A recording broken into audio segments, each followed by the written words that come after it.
നമ്മൾ ജി സുധാകരന്റെ പ്രസ്താവന കേട്ടു. സഹോദരനും രക്തസാക്ഷിയുമായ ഭുവനേശ്വരന്റെ മരണവുമായി ബന്ധപ്പെട്ടുകൊണ്ട് ജി സുധാകരൻ പറഞ്ഞതിപ്പോൾ SFI ആണ് ഈ മരണത്തിന് കാരണമായത്, CPM നേതാക്കളാണ് തള്ളിവിട്ടതെന്നാണ്. എന്നാൽ ജി സുധാകരൻ നേരത്തെ പറഞ്ഞതുകൂടി നമുക്ക് കേൾക്കണം. 1977 ഭുവനേശ്വരൻ കൊല്ലപ്പെട്ട ദിവസം സംഭവിച്ചത് എന്താണ് എന്ന് ജി സുധാകരൻ പറയുന്നത് കേൾക്കും. ഭുവനേശ്വരൻ കോളേജിലെ ഗണിതശാസ്ത്ര അധ്യാപകരുടെ മുറിയിൽ വെച്ച് ഭീകരമായി ആക്രമിക്കപ്പെട്ടു. കാൽ പിടിച്ച് തല നിലത്തിടിച്ചിടിച്ച് ഉരളിൽ ഉണക്കോട് തെല്ലുമുട്ടുന്നത് പോലെ ഭുവനേശ്വരനെ ഇഞ്ചിഞ്ചായി ശിരസ് തകർത്ത് കൊല്ലുകയായിരുന്നു. 20ഓളം KSU കോൺഗ്രസിൻ്റെ വിദ്യാർത്ഥി സംഘടനയായ KSUവിൽപ്പെട്ടവരും 12 പ്രദേശത്തെ നാട്ടുപ്രമാണിമാരുടെ അക്രമികളായ മക്കളും വെളിയിൽ നിന്നുള്ള 3-4 ഗുണ്ടകളും ചേർന്നാണ് ചെയ്തത്. വാക്പോരുകൊണ്ടുകൂടി ശ്രദ്ധേയമാവുകയാണ് അമ്പലപ്പുഴയിലെ വാശിയേറിയ പോരാട്ടം.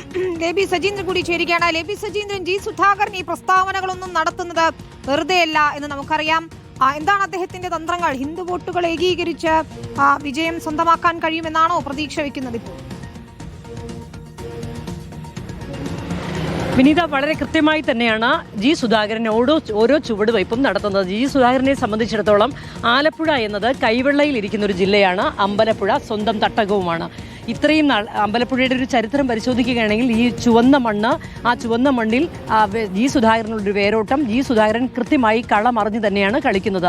തുടക്കത്തിൽ ജി സുധാകരൻ CPM വിട്ട് പുറത്തേക്ക് വന്ന സമയത്തും ഇതുപോലെ തന്നെ UDFന്റെ പിന്തുണ സ്വീകരിച്ച സമയത്തുമെല്ലാം അദ്ദേഹത്തിന്റെ നിലപാട് വളരെ തണുത്തതായിരുന്നു. കാരണം പിണറായി 3-ാം തവണ പിണറായി വരുന്നത് സംബന്ധിച്ചുള്ള പ്രസ്താവനയൊക്കെ കോൺഗ്രസ് ക്യാമ്പിന് ഏറെ നിരാശയാണ് സമ്മാനിച്ചത്. എന്നാൽ ഈ അടുത്ത് വന്ന അതിനുശേഷം തിരഞ്ഞെടുപ്പിന്റെ പ്രചാരണത്തിന്റെ 2ാം ഘട്ടവും 3ാം ഘട്ടവും പരിശോധിക്കുകയാണെങ്കിൽ ജി സുധാകരൻ വയ്ക്കുന്ന ഓരോ ചുവടുവയ്പും വളരെ തന്ത്രപരമായി തന്നെയാണ്.